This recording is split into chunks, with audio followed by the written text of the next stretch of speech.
우리 옆에 계신 분들과 함께 인사 나눌까요? 사랑하고 축복합니다. 사랑하고 축복합니다. 네, 오늘 수요 예배 자리에 함께하신, 기도의 자리에 함께하신 여러분들 한 분 한 분에게 하나님의 은혜가 함께하시기를 바랍니다. 우리가 지난주와 이번 주 단 2장으로 이루어진 학개서를 함께 읽고 있습니다. 다른 소선지서의 시작과 달리 다른 선지서들은 그 각 선지자들에 대한 간단한 소개들이 기록되어 있습니다. 그런데 단 2장의 짧은 예언서이기 때문에 그럴 수도 있고, 또 이 학개라는 사람이 누군지 그것에 집중하지 않기 때문일 수도 있겠지만, 이 학개서는 누구의 아들, 어떤 지파, 이 사람이 누구인지 그 어디를 찾아봐도 그에 대한 기록이 있지 않습니다. 먼저 이 학개라는 이름의 뜻은 축제, 명절, 절기 이런 뜻을 가지고 있습니다. 좀 이름으로 따지자면 조금 좀 특별한 이름이겠죠. 이 학개라는 선지자가 사역했던 당시의 그 시간대는 주전 520년 경입니다. 587년, 기원전 580, 주전 587년에 이스라엘, 남유다, 예루살렘이 바벨론으로부터 멸망을 당하고 바벨론의 포로에 끌려가게 됩니다. 그 이후로 강성할 것 같던 바벨론은 페르시아에게 멸망을 당합니다. 그래서 우리가 잘 알다시피 고레스라고 하는 황제, 페르시아의 고레스라는 황제가 칙령을 통해서 그 남유다의 백성들, 남유다뿐만이 아니라 바벨론의 포로가 되었던 모든 민족들을 각자가 살던 나라, 각자가 살던 땅으로 다 돌려보내는 그런 일들을 행하게 됩니다. 왜냐하면 바벨론은 모두 이제 어떤 나라를 침략해서 그 나라를 점령하면 그 나라의 백성들을 다 포로로 끌고 오는 정책을 했는데, 이 페르시아는 바벨론을 무너뜨리고 고대 근동을 접수한 다음에 그들이 폈던 정책은 그렇게 다 중앙 집권적으로 정책을 펼치지 않고 그 모든 나라들의 수령들을 세우고 그 나라들을 각자 각 지역에 흩어져서 그 나라들로 돌아가게 하는 정책을, 이민 정책을 펼쳤습니다. 그렇기에 예루살렘의 이스라엘 백성들은 538년부터 돌아오기 시작합니다. 1차 포로기한, 또 2차 포로기한 계속해서 돌아오게 되죠. 이스라엘 백성들이 예루살렘에 돌아와 보니 예루살렘에는 자신들이 살던 곳에는 다른 사람들이 들어와서 살고 있었던 겁니다. 그들이 누구였냐면 사마리아 사람들, 또 다른 이방의 정착민들이 예루살렘에 이미 자리를 잡고 있었던 것이죠. 예루살렘 자신들의 땅이었지만 그들과 함께 살아갈 수밖에 없는 그들 곁에서 다시 이 예루살렘 성전과 예루살렘 성을 다시 건축해 나가는 과정 가운데 살아야 하는데, 하나님의 백성들인 이스라엘 백성들이 제일 먼저 돌아와서 시작했던 일은 성전을 건축하는 일을 시작하게 되었습니다. 그런데 고레스 왕이 죽고 또 그 다음에 왕들이 일어났을 때 고레스가 이야기했던 모든 칙령들이 또 사라지게 되고, 또 물자를 공급받는 일들이 어려워지게 되고, 또 가장 큰 문제는 이 사마리아 사람들이 예루살렘 사람, 이스라엘 사람들이 돌아와서 성전과 성을 지으려고 하니까 방해 공작을 펼치기 시작했습니다. 왜냐하면 이스라엘 백성들이 거기서 떠난 지 벌써 한 50년 이상이 되었기 때문에 자신들이 그 땅의 주인인 것처럼 살았는데, 이제 다시 이스라엘 백성들이 돌아와서 여기 우리 땅이니 너희들 나가라 이렇게 이야기하니까 사마리아 사람들은 또 갈 데가 없는 것이죠. 그래서 그러한 갈등으로 인해서 538년에 고레스 칙령으로부터 돌아와서 이스라엘 백성들이 성전과 성벽을 재건하려 하였으나 계속되는 방해를 받게 됩니다. 또 하나의 또 이유는 예루살렘 성전을 다시 재건해 가려고 이스라엘 백성들이 재건을 시작했는데, 이전에 자신들이 지었던, 솔로몬 시대에 지었던 성전과는 지금은 재료도 없고 기구도 없고 자신들이 포로에서 돌아왔기 때문에 어떤 능력이 없는 상황에서 성전을 재건해야 하잖아요. 그러다 보니 자신들이 지은 성전이 너무나 초라한 겁니다. 그러니 성전을 지으면서 이 성전을 완공할 자신이 없었던 것이에요. 그래서 크게는 2가지 이유입니다. 첫 번째는 사마리아인들, 그리고 이방인들, 예루살렘에 정착해 있던 이방 거주민들이 끊임없이 이스라엘 백성들의 이 성전 건축을 방해했고, 2번째는 자신들이 가지고 있는 것들로 인해서 최선을 다해 지었지만 이전에 지었던 성전과는 너무나 볼품없게 초라한 성전이 지어져 가는 것을 보면서 스스로 자신감을 잃어버린 것입니다. 그래서 이스라엘 백성들은 결국 어떻게 됐냐면 성전을 짓다가 포기를 하고 무엇을 먼저 짓기로 했냐면 자신들의 집을 짓기로 결정합니다. 왜냐하면 그 사마리아인들 또 언제 다시 쳐들어올지 모르는 이방 민족들로부터 자신들의 가족을 보호해야 되겠다. 성전도 중요하지만 이 성전을 아름답게 지을 자신이 없다. 이러면서 자신의 집을 먼저 짓기로 결정을 합니다. 이러한 과정에서 하나님께서 학개라는 선지자를 통하여서 이스라엘 백성들이 다시 하나님의 성전 중심의 신앙을 회복할 수 있도록 하나님께서 이들에게 격려하시고 이들에게 예언과 하나님 너희는 나를 신뢰하라는 그런 메시지를 하나님께서 이스라엘 백성들에게 주신 이 예언서가 바로 이 학개입니다. 그래서 이 학개는 이 소선지서를 읽어가는 가운데 우리가 서선지서를 읽어가면 하나님의 심판의 메시지로 되게 가득하거든요. 그 중에서 이 학개는 그나마 밝고 하나님의 희망과 하나님의 소망이 있는 그러한 예언서입니다. 그런데 그럼에도 불구하고 이 하나님의 약속과 하나님의 예언이 그냥 선포되어졌던 것이 아니라 너희가 나 중심의 신앙, 너희의 삶 안에 있는 모든 두려움과 염려와 너희 자신 스스로의 모든 죄악을 다 돌이켜 내려놓고 나에게로 돌아왔을 때 내가 너희들에게 새 예루살렘 그리고 너희들에게 진정한 평화를 허락할 것이다 라는 것을 하나님께서 약속하시는 것이 바로 이 학개서의 메시지입니다.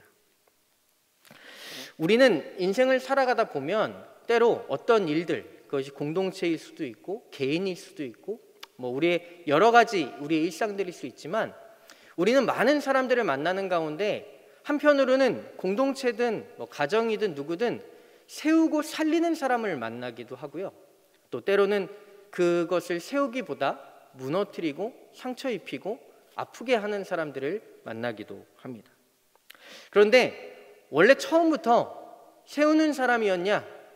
이 사람이 또 원래 처음부터 무너뜨리던 사람이었냐? 그러지는 않을 것입니다. 우리는 이 세상에 세우는 사람이 있고 무너뜨리는 사람이 있다. 이렇게 이분법적으로 나눌 수 있을 거라고 생각하지만 실제로는 그렇지 않습니다. 나는 세우는 사람이야. 여러분, 제가 한 가지 질문을 해볼게요. 여러분은 가정이나 교회나 여러분의 직장이나 여러분의 있는 곳에서 여러분은 세우는 사람이십니까? 아니면 무너뜨리는 사람이십니까? 대부분은 스스로를 저는 세우는 사람입니다. 이렇게 생각하실 겁니다. 그런데 우리가 이것은 아주 명확하게 우리 자신 스스로가 나는 세우는 사람입니다 라고 생각할지 모르나 그것이 착각일 수 있다는 생각을 한 번쯤은 꼭 해봐야 합니다. 나는 세우는 사람이라고 생각하지만 어느 공동체에서 어떤 순간 무너뜨리는 사람일 수 있다는 것이에요. 목사님 무슨 말씀이세요? 저는 항상 세우는 일만 합니다. 그런데 여러분, 이것을 우리가 한 가지 분명하게 기억해 봐야 될 것은 무엇이냐면 세우는 일이라고 하는 것, 우리는 무엇인가 건강하게 만드는 일, 살리는 일이라고 하면서 누군가를 상처 입히고 누군가를 아프게 하고 누군가에게 깊은 상처를 낼 수 있는 그런 사람이라는, 그런 연약한 자라는 사실을 우리는 분명히 기억해야 합니다. 여러분, 이스라엘 백성들이 페르시아로부터, 고레스 칙령으로부터 돌아올 때 그들이 제일 먼저 세우고자 했던 것 역시 성전이었습니다. 이스라엘 백성들은 모두 다시 예루살렘으로 돌아왔을 때 세우는 자로 시작을 합니다. 그런데 그들에게 뭐가 찾아왔죠? 주변에 방해가 찾아왔습니다. 그리고 또 하나는 자신들 스스로 열심히 짓고 있었지만 자신 스스로 만족하지 못하는, 자신 스스로 만나는 자신 내면의 문제에 맞닥뜨리게 됩니다. 그래서 좌절과 실패를 경험하게 되죠. 여러분, 이 학개서하고 나란히 우리가 함께 읽으면 참 좋은 성경이 무엇이냐면 에스라하고 느헤미야입니다. 여러분, 느헤미야에 보면 이스라엘 백성들이 성벽을 재건하려고 할 때, 성벽 재건 공사를 할 때 다른 민족이 아니라 내부의 적이 있습니다. 내부에서 적을 만나서 그 내부의 적으로 인해서 굉장히 큰 어려움을 당하게 되고 성벽이 재건되지 못하는 과정들을 우리는 분명하게 바라볼 수 있다는 것입니다. 여러분, 우리가 살아가는 삶의 여정 가운데 하나님께서 저와 여러분들을 분명히 살리는 사람으로 부르셨습니다. 이것은 어떤 의미냐면 저와 여러분들이 예수 그리스도의 십자가 보혈의 은혜로 구원받았다는 것입니다. 하나님의 구원을 받은 사람은 이 세상에서 하나님께서 우리를 구원하시는 것은 우리를 사랑하심으로 아무 조건 없이 우리를 살려내신 그 이유는 바로 우리가 하나님의 동역자가 되어서 이 세상에서 하나님의 나라를 함께 세워가는 믿음의 사람으로 부르신 것입니다. 믿으십니까? 저와 여러분은 살리는 사람이라는 것이, 우리는 세우는 사람으로 부르심을 받은 것입니다. 그런데 여러분, 우리가 인생을 살아가다 보면 어떤 문제를 만나게 됩니다. 첫 번째는 내 개인의 이익과 탐욕이라고 하는 문제를 만나게 됩니다. 여러분, 오늘 이스라엘 백성들은 성전을 재건하려고 하는데 주변에 방해가 찾아오죠. 성전을 짓지 못하도록 사마리아인들이 방해를 합니다. 여러분, 우리가 한 가지 생각해 봐야 될 것은 우리가 살리는 사람으로 살아갈 때 하나님의 구원받은 백성으로 세우는 사람으로 살아가는데, 이것은 우리의 부르심과 달리 이 세상의 수많은 상황들과 여건들과 환경이 우리들의 마음을 빼앗아 버릴 수 있고 우리의 사명을 빼앗아 갈 수 있다는 것이, 우리는 분명 세우는 사람인 것은 분명히 그것은 우리가 다른 말 할 거 없이 분명합니다. 그런데 주변의 상황, 주변의 환경, 또 나에게 주는 수많은 장애물들이 우리가 살리는 사람, 세우는 사람으로 살지 못하도록 우리를 방해한다는 사실이에요. 그 가운데 저와 여러분의 삶은 어떠해야 하냐면, 우리가 분명히 세우는 사람이라는 것을 분명히 확인하면서 하나님의 말씀 가운데 온전하게 살아내도록 애써야 한다는 것이에요. 여러분, 우리가 인생을 살아가는 과정 가운데 우리는 세우는 사람으로 살고 싶지만 우리 자신의 이익과 탐욕으로 인해 그 일들을 멈추어 둘 때가 있습니다. 마치 이스라엘 백성들처럼 성전을 짓고자 했으나 수많은 방해와 환경적인 어려움이 찾아와요. 그랬을 때 그들은 그 환경과 맞서 싸우려고 하기보다는 어떤 방법을 선택했냐면 성전 짓기를 포기하고 자신의 집을 짓는 것을 대신하는 방법으로 선택합니다. 여러분, 오늘 우리가 살아가는 이 시대는 그 어느 때보다도 참 힘든 시간들을 살아가고 있습니다. 지난 2년 동안 코로나 팬데믹을 지났고, 그 코로나 팬데믹이 지나자마자 수많은 인플레이션과 전쟁의 문제와 수많은 어려움과 고통의 문제들이 우리 가운데 찾아왔습니다.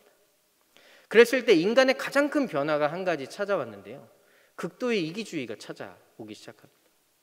개인의 탐욕, 또 국가의 탐욕, 우리의 이익, 자신의 가진 자원의 가치, 이것을 높여가기 위해서 끊임없이 자신의 탐욕으로 돌아갑니다. 함께 공동체를 이루고 함께 싸워가고 어려운 이들을 돕고 함께 살아가고자 하는 그런 생명의 방법을 선택하기보다는 끊임없이 탐욕과 이기심에 자신의 배를 채우려고 하는 그런 이기심으로 돌아가려고 합니다. 모습은 조금 다르지만 이스라엘 백성 또한 마찬가지였습니다. 살리는 사람으로 하나님께 구원을 받아서 하나님께서 포로를 돌아오게 하시고 예루살렘 성전을 재건하게 하심으로 하나님 중심의 신앙으로 살아가려고 했지만 그들의 환경과 상황이 어려워지자 그들은 함께 살리는 일에 함께 믿음의 싸움을 다한 것이 아니라 그것을 잠시 내려놓고 자신의 집을 정말 탄탄하게 먼저 든든하게 세우는 일로 돌아가게 되었다는 것입니다. 여러분, 이것이 우리가 가진 인간의 연약함이라는 것이에요.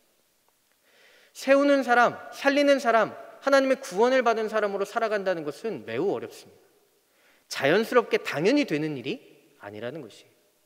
믿음의 싸움이 없으면, 하나님의 말씀이 없으면, 여러분, 왜 하나님께서 학개를 다시 보내셔서 이스라엘 백성으로 하여금 다시 성전을 지을 수 있도록 하나님께서 예언하시고 말씀하셨을까요? 이스라엘 백성 안에 하나님의 말씀이 없으므로 이 어려운 때 수많은 방해와 어려운 여건이 찾아오자 이들이 하나님 성전 짓는 것을 내려놓고 자신의 집 짓기로 돌아가는 그 모습을 보시면서 하나님께서 다시 그들을 일으켜 세우시고 다시 그들을 깨우셔야 되겠다라는 말씀이 이 학개 선지자를 통해서 이스라엘 백성들에게 선언되고 선포된 것입니다.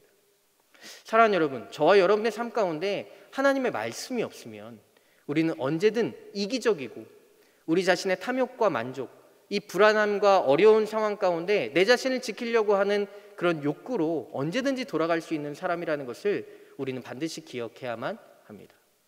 그렇기에 우리 그리스도인들에게는, 하나님의 백성에게는 구원받은 하나님의 백성으로 살아가기 위해선 무엇보다 하나님의 말씀이 필요합니다. 하나님의 말씀은 우리가 이 세상의 수많은 두려움과 또 고통의 문제, 아픔의 문제와 싸워 이길 수 있는 힘과 능력을 제공해 주신다는 것이에요. 그래서 우리가 하나님의 말씀 없이는 나아갈 수 없는 거예요. 그래서 그 어떤 것보다 저와 여러분들은 하나님의 말씀에 집중해야 할 줄로 믿습니다. 지금 이 시대야말로 수많은 미디어와 매체들, 또 수많은 정보들과 지식들 참으로 넘쳐나는 시대입니다. 요즘 책을 읽는 사람들이 많이 줄어든다고 해요.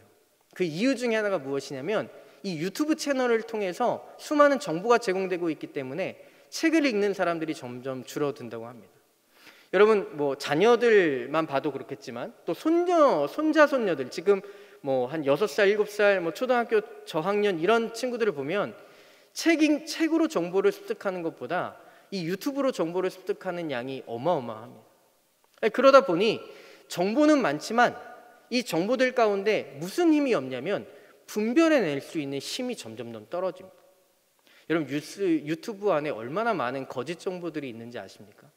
가끔 종종 어떤 분들이 유튜브를 보면서 이것이 진짜 진리인 것처럼 진짜인 것처럼 착각하시는 경우들이 많은 여러 가지 영역들 중에 그런 부분들이 많은데 가짜들이 너무나 팽배해 있습니다. 그러다 보니 분별할 수 있는 힘, 이 영상을 통해 매체들을 통해서 정보를 습득하다 보니 분별할 수 있는 힘이 점점 사라져 버리고 있습니다.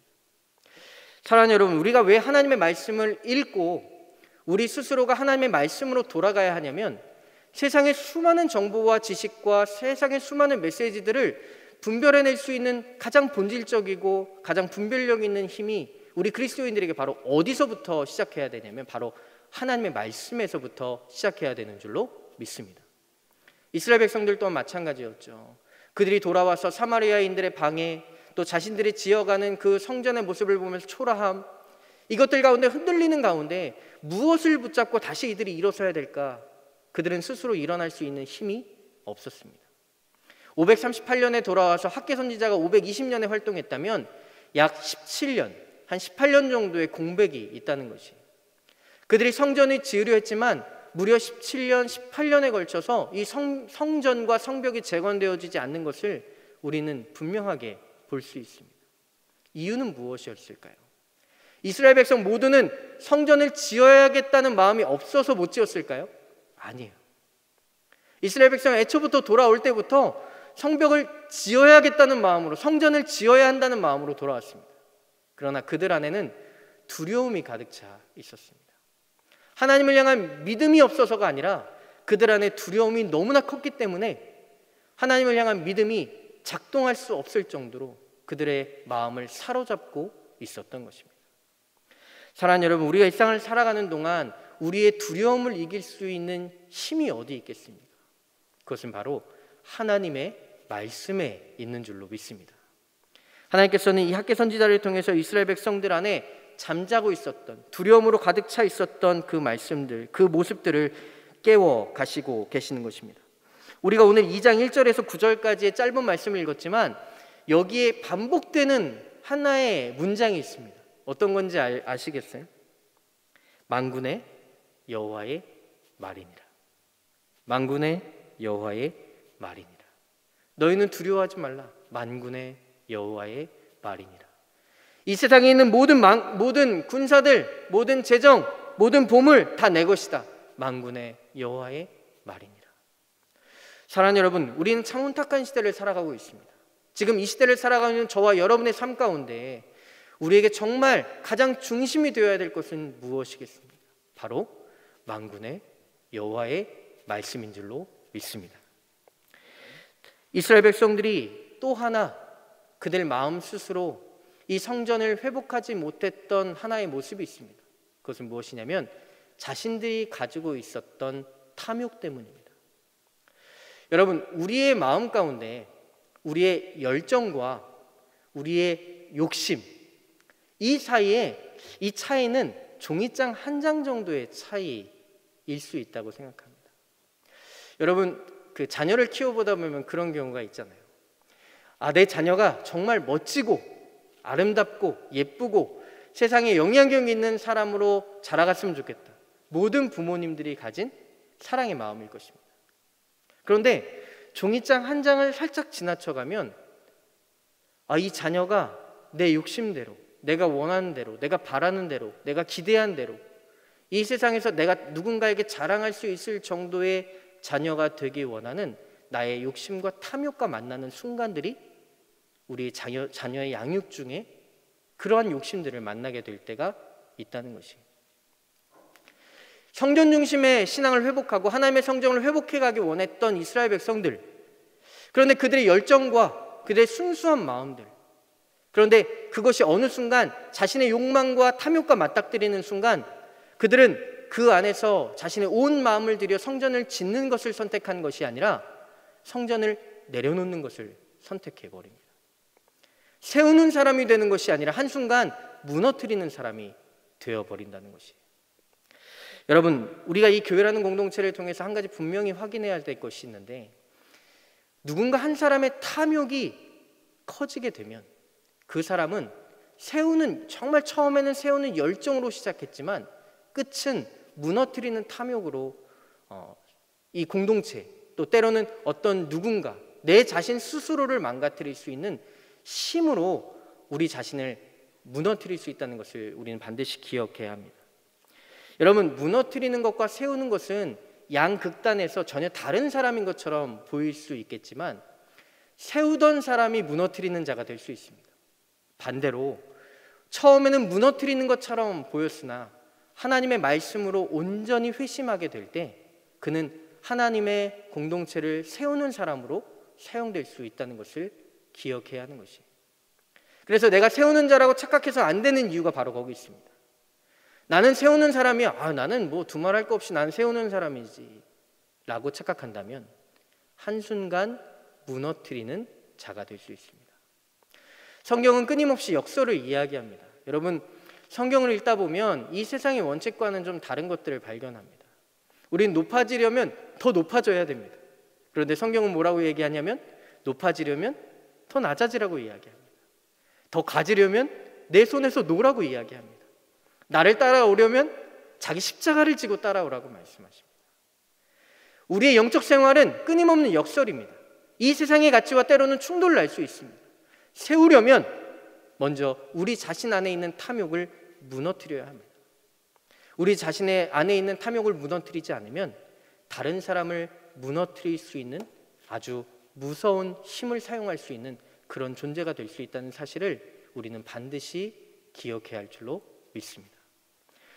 느헤미야서에 보면 이스라엘 백성들이 자신의 집 짓기, 자신의 집 벽을 보수하던 것들을 내려놓고 성벽 재건 공사로 뛰어들게 되는 그 장면, 여러분 그 장면을 잘 상기해 보시면 자신의 집 벽을 짓는 것을 내려놓아야 성벽을 지을 수 있는 것입니다.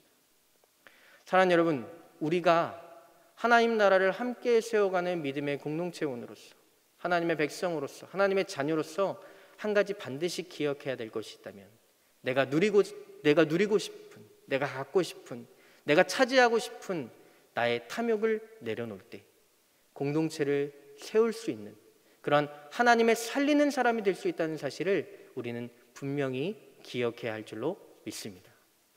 사랑하는 여러분, 우리가 이 세상을 살아가는 동안 하나님은 우리를 세우는 자로 부르셨습니다. 우리를 무너뜨리는 자로 부르신 것이 아니라 우리를 세우는 자로 부르셨습니다. 이 세우는 자로 살아간다는 것, 바로 예수 그리스도의 구원을 살아가는 것입니다. 그렇기에 우리의 선택 하나하나가 너무나 소중하고 중요합니다. 우리가 어떤 선택을 하며 살아가느냐, 그것은 바로 하나님의 구원과 연결되어 있다는 사실을 반드시 기억하며 믿음으로 살아가는 저와 여러분들의 삶이 되시기를 축복합니다. 무너뜨리려는 나쁜 마음을 가지고 있기 때문에 무너뜨리는 것이 아니라 개인의 이익만을 취하려고 하는 이기심, 그리고 하나님과의 신실한 관계 없이 외형만을 추구하는 욕심으로 인해 우리는 무너뜨리는 자가 될 수 있다는 사실을 반드시 기억해야 할 줄로 믿습니다. 사랑하는 여러분, 구원을 이루는 자, 살리는 자, 또 세우는 자가 되시기를 주님의 이름으로 축복합니다. 이를 위해선 우리 자신을 겸손하게 돌아볼 수 있어야 됩니다. 나는 세우는 자인가? 나는 지금 무너뜨리는 자인가? 이것을 하나님 앞에 정직하게 돌아볼 때 우리는 하나님께서 우리를 통해 세우시는 놀라운 일들을 경험하게 될 줄로 믿습니다. 하나님이 세우시는 진정한 회복, 하나님의 일하심을 경험할 수 있는 저와 여러분들의 삶이 되시기를 주님의 이름으로 축복합니다.